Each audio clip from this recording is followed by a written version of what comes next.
Grids have been used throughout art history over thousands of years to create immense works of art, such as this ceiling fresco from a cathedral in Europe.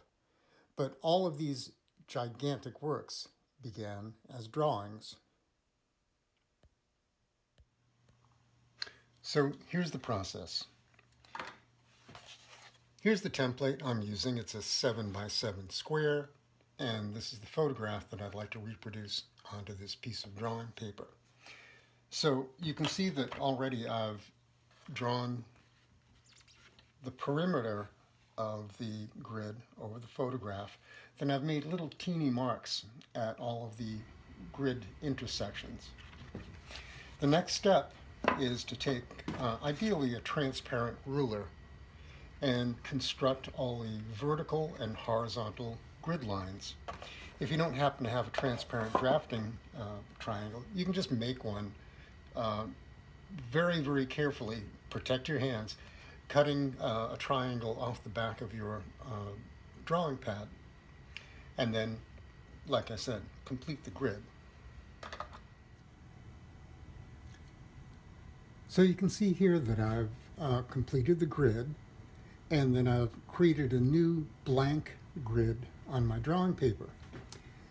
Additionally, to make my life easy, I've lettered and numbered some of these intersections so that I can know that I'm working on square F3 or square E2, where there's some really super important information.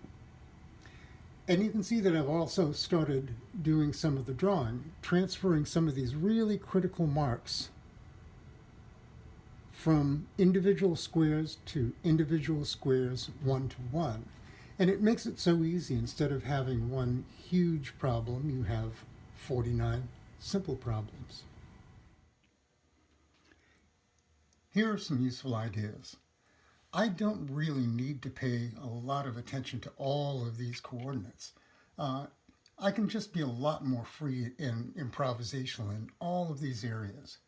But in the portrait region, I really need to get these spacing and size relationships as exact as possible, because that's what a portrait is.